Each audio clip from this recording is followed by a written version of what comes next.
Hey, how's it going, everyone? This is Mike. It's Monday, which means it's time for another episode of Genre Files. And the genre we're doing this week is gangster films.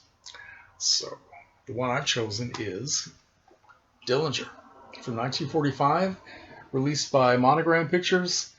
All about the life and hard times of true to life crook John Dillinger, who, according to the film, I don't know a lot about him, but according to the film, he started out in Indiana, got thrown in prison for being a petty thief. Then, after he got out, he really started working on it, formed his own gang, became a notorious bank robber and murderer as well, and was executed in Chicago, shot down in Chicago back in the early 30s.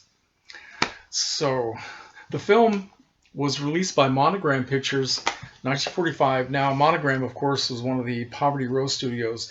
The big studios like Paramount and MGM, they looked upon Monogram as being the best of the Poverty Row studios, which probably wasn't that much prestige. But I don't know. They made a lot of really interesting little low budget films, and in this one they put some money into it. They had something like $65,000. Well, that's not really a lot of money, though, is it?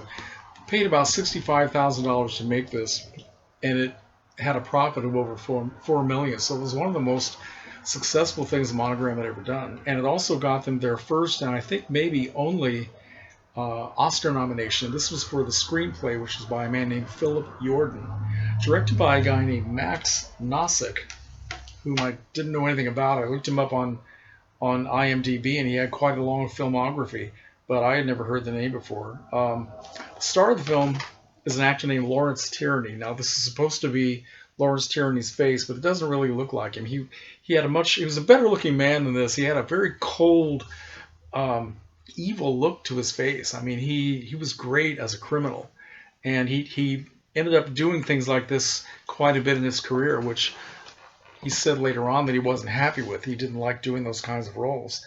But he was a very interesting guy. And supposedly, Robert Mitchum, who had, in 1945 was becoming a bigger star at RKO, wanted very much to do this role, but his studio wouldn't let him be loaned out for some reason.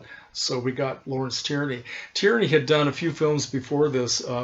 Noteworthy among them is the Val Lewton horror film The Ghost Ship, 1943, and I think that's the only thing I'd seen him in before that. I haven't seen a lot of his movies, but he did things later on, things like Born to Kill, which is an excellent film noir that I have seen. He also did films like The Hoodlum and The Devil Thumbs a Ride, which I would really like to see.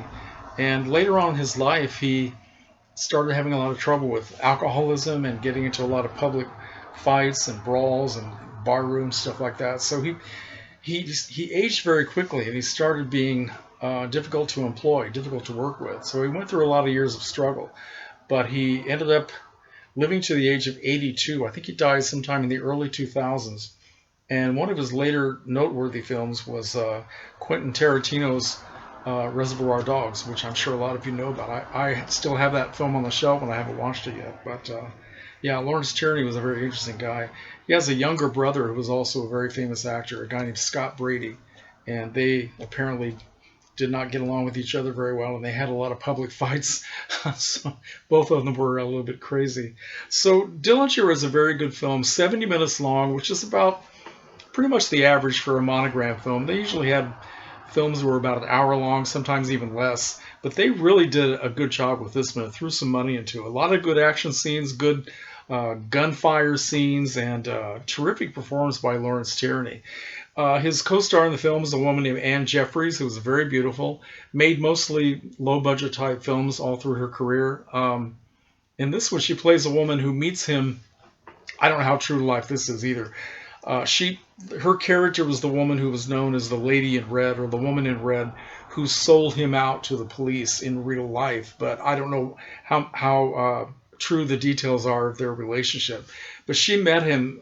She was selling tickets at a movie theater box office, and he came in to buy a ticket from her, and he started flirting with her, and she was just, glowing when she was talking to the guy. And then he came out after the film and started flirting with her again, and she was hoping that he would ask her out or something, but instead he pulled a gun and stole all the money in the box office. When she had a chance to identify him for the police during a lineup, she decided that she liked him, and she said, "This is not the man." And ended up going out to dinner with the guy, and apparently the sex was terrific because she completely changed her life and became his gun moll. I don't know if they were ever married, but a few years down the road, she got tired of all the craziness of the life they were living, and she decided to sell him out for some money. Edmund Lowe plays one of the members of his gang. Very good performance by him. Also features Elisha Cook Jr. and Eduardo Cianelli as members of Dillinger's gang. Very well done. What else do I want to say about this? There was something I wrote down here. I can't remember what it was. William Castle was actually supposed to direct this film, and there was a change at the last minute. Another thing was, I guess at this time during the early 1940s, early to mid 40s, the major studios had made some sort of an agreement with each other. They would not make any more gangster pictures because the public was starting to resent the glorification of all these criminals.